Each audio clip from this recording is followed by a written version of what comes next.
day, ma'am, sir. My name is Sara de Los Angeles, 39 years old, married from the province of Castillo, Zambales, Philippines. I have two children, ages 15 years old girl and 12 years old boy. I am Roman Catholic and I am a high school graduate. My work experience are factory worker for 2 years, production operator, caregiver for 3 years, taking care of one elderly stroke patient.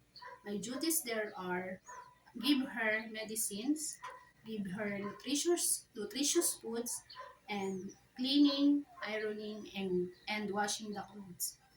And houseworker for 5 years, taking care of one adult and one 6 years old girl. My duties there are uh, send and pick up to the 6 years old girl in the school, cleaning, washing the clothes, ironing, and marketing.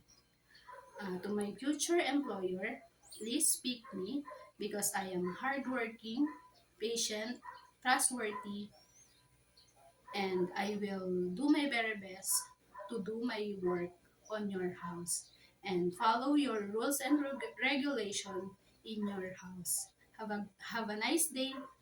Thank you.